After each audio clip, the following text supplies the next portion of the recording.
This week on our A to Z journey of energy is all about H, the head and the heart, so you'll get 2 for 1. I once heard somebody say something that has stayed with me ever since. I heard them say that the longest journey you will ever take is from your head to your heart. Now, when I first heard that, I thought, surely not. From your head to your heart is literally from there to there. But the more I thought about it, the more I realised that when we are young and we are at school, for me, it's quite a long time ago, but we are taught to use our heads. You're never taught to use your heart. It's really, really important. We're taught with our heads to analyse, to worry, to work everything out. Everything has to be correct, when actually this is not right. The mind is absolutely amazing.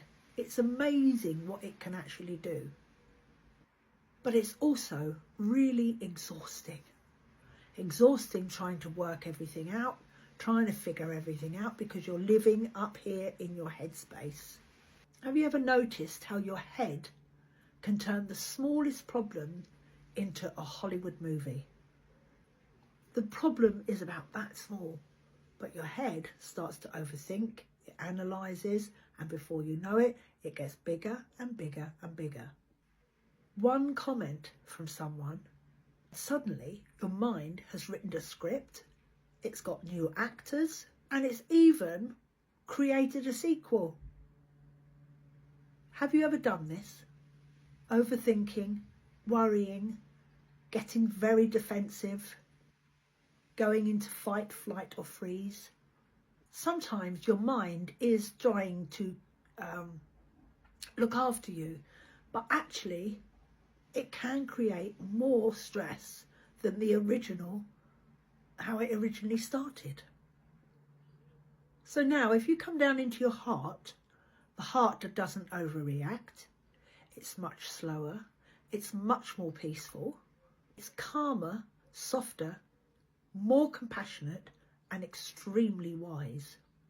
And once you actually master coming out of your head down into your heart, your life can get so much easier.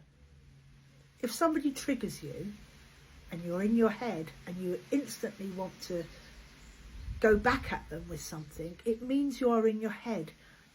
I suggest just for a moment, pause. Rather than go, like if somebody sends you a text message, let's say somebody sends you a text message and you don't like what they're saying. All of a sudden, before you've even read the last word, you're back on your phone and you're texting. So you're in your head. But just for one moment, pause. That's all it takes, is a split second to pause. Take a breath and come into your heart. Come out of your head, down into your heart. So let's pretend that somebody has sent you a message, okay? Just for a second, because don't forget your ego is living in your head, and when egos fight, it doesn't end. Nobody wants that. All we want is peace in our life, really. Everybody wants peace in our life. So you have to come into your heart. So just for this second, put your feet on the floor. Take a nice breath in through your nose. Right deep, and then take one more sip.